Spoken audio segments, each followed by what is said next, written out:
Memasuki tahun 1947, terjadi perubahan strategi gerakan komunis internasional pimpinan Stalin. Strategi yang dimaksud adalah membagi dunia dalam dua kubu, yaitu kubu imperialis yang anti-demokrasi pimpinan Amerika Serikat dan kubu anti-imperialis yang demokratis pimpinan Uni Soviet. Dalam upaya melancarkan strategi barunya, dibentuklah Biro Informasi Komunikasi yang lazim disebut Kominform, Communist Information Bureau, pada tanggal 22 September 1947 di Warsawa. Pergantian strategi kaum komunis dunia membuat partai-partai politik komunis di seluruh dunia berganti haluan. Perubahan tersebut juga melanda Indonesia. Salah satu pengaruh yang tampak di Indonesia adalah masa pemerintahan Perdana Menteri Amir Syafruddin dan merangkap Menteri Pertahanan.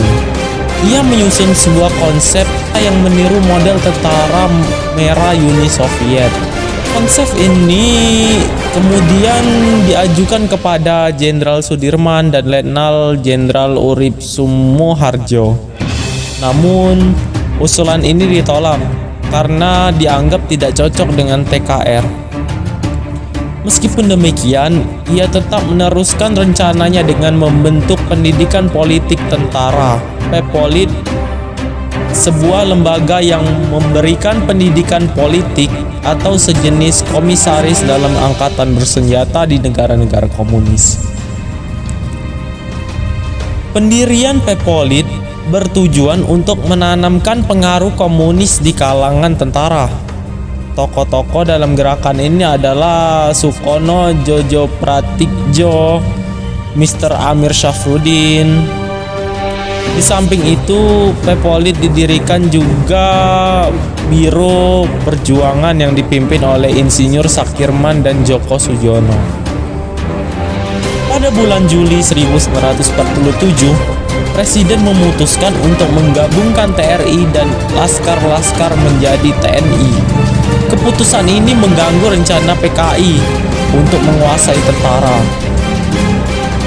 Namun mereka tidak kehabisan akal. Pada bulan Agustus 1947, Mr. Amir Syafruddin membentuk TNI Masyarakat dan Tentara Laut Republik Indonesia TLRI. Namun usaha ini dapat digagalkan oleh Jenderal Sudirman dan Letnan Jenderal Urip Sumoharjo. Sementara itu, perundingan Renville yang dihasilkan oleh Kabinet Amir Syafruddin ditolak oleh KNIP, sehingga kabinet ini jatuh. Peristiwa ini merupakan titik balik gerakan komunis, baik dari segi politik maupun militer. Kabinet Hatta yang menggantikannya banyak mengeluarkan kebijakan yang justru mencegah berkembangnya pengaruh komunis di dalam tentara. Kebijakan ini dikenal dengan nama kebijakan reorganisasi dan rasionalisasi angkatan perang atau RERA. Usaha penyusupan paham komunis juga dilakukan ke dalam tubuh Partai Sosialis pimpinan Sultan Syahrir, sehingga partai ini pecah. Orang yang anti komunis termasuk di dalamnya terdapat Syahrir, kemudian membentuk Partai Sosialis Indonesia atau PSI. Selain penyusupan, Mr. Amir Syafruddin juga berhasil menghimpun kekuatan komunis seperti PKI, Partai Sosialis Sayap Kiri, Partai Buruh Pemuda Sosialis Indonesia Pesindo, Sentra Organisasi Buruh Seluruh Indonesia SOPSI, dan Barisan Tani Indonesia BTI ke dalam Front Demokrasi FDR pada bulan Februari 1948.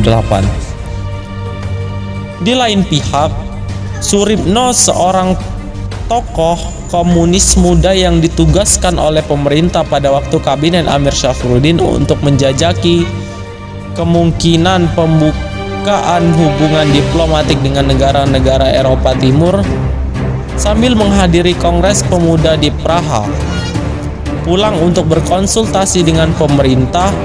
Kepulangan Suripno ternyata tidak sendiri. Ia ditemani seorang sekretaris bernama Suparto, yang ternyata ia adalah Musso.